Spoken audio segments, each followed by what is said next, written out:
Economists warn this COVID-19 pandemic puts countries on a path to the worst economic crisis since the Great Depression. Here in Canada, the C.D. Howe Institute says this country is already in a recession. And consider this number, $252 billion. That's how much Canada's budget watchdog says this year's deficit could be, in large part because of the government's emergency support benefits. So should Canadians be worried about what this crisis could mean for the economy in the years ahead, in the long term?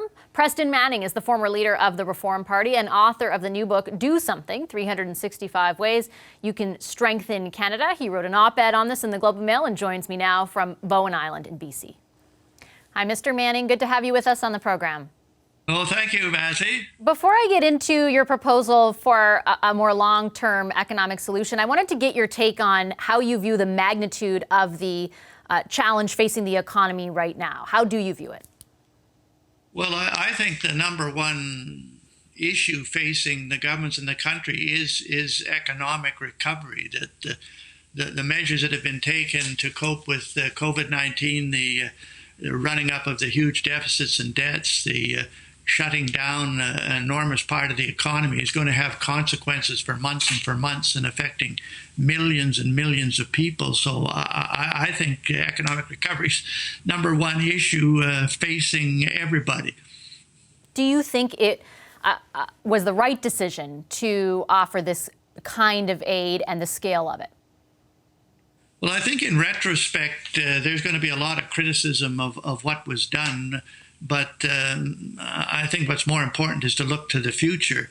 My own view is that the federal government is not really in a position to offer the leadership that's required on economic recovery. Economics and finance is really not Mr. Trudeau's strong suit, and you've got a minority parliament, which complicates things.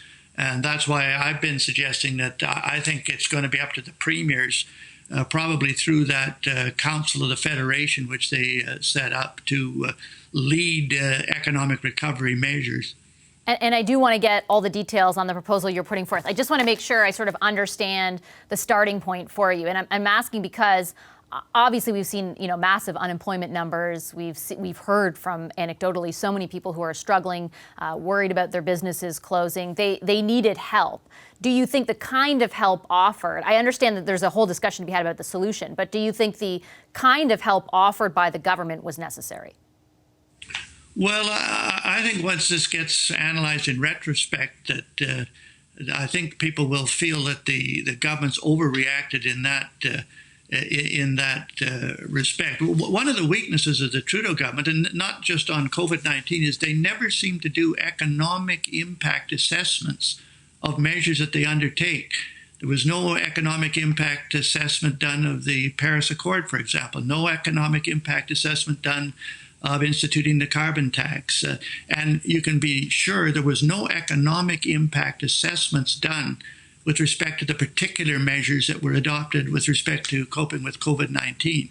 And I think that's one of the reasons why we're going to be in such deep trouble a couple of months down the road. Isn't the Paris Accord, though, very different than a pandemic? I mean, 7 million people, for example, unique applicants. Yes. It is. But my point is that any time a government's going to undertake measures of any kind, massive measures of any kind, you would think you'd do an economic and financial impact assessment to know what the effect is going to be on your economy. Maybe you'll still go ahead with it, but at least you know what the cost is.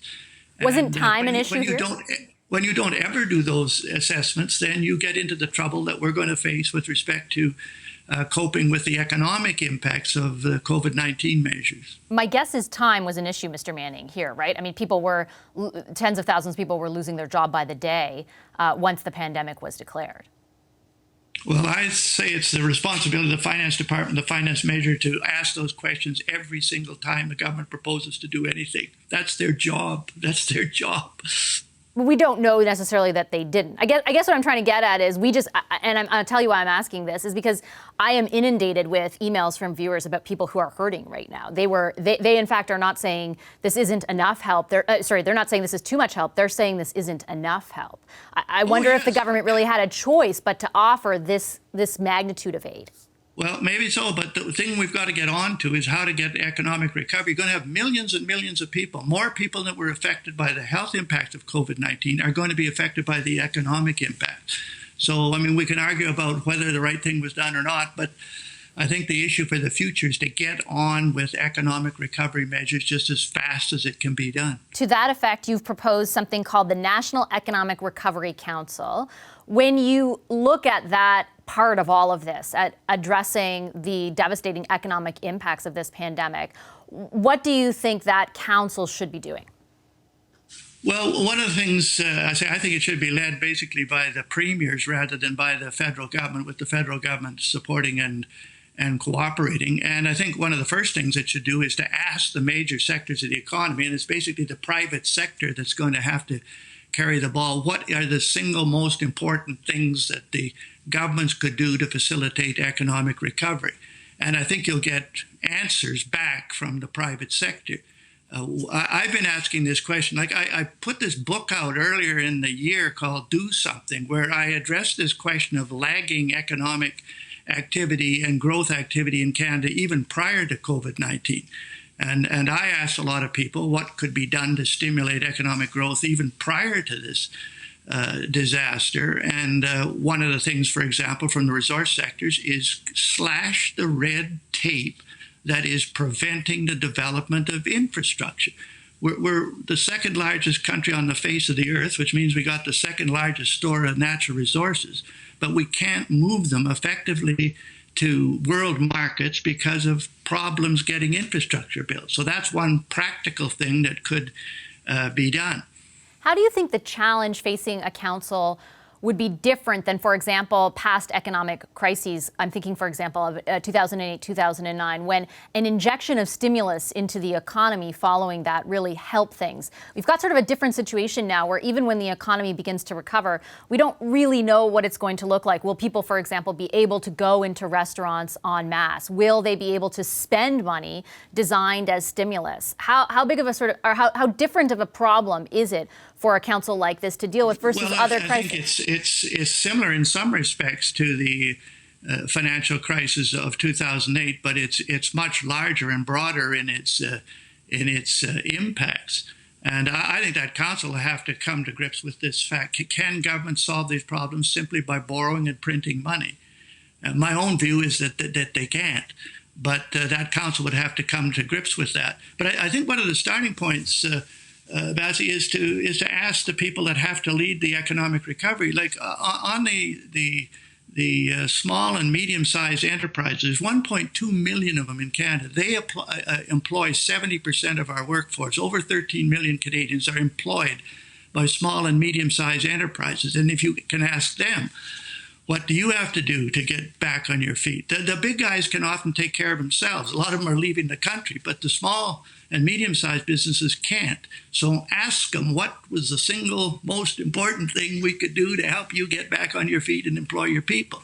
Now, I've asked this around a very small sample. One of the things they say is stop taxing job creation. Can you not slash or cut or eliminate the payroll taxes, at least for 2020?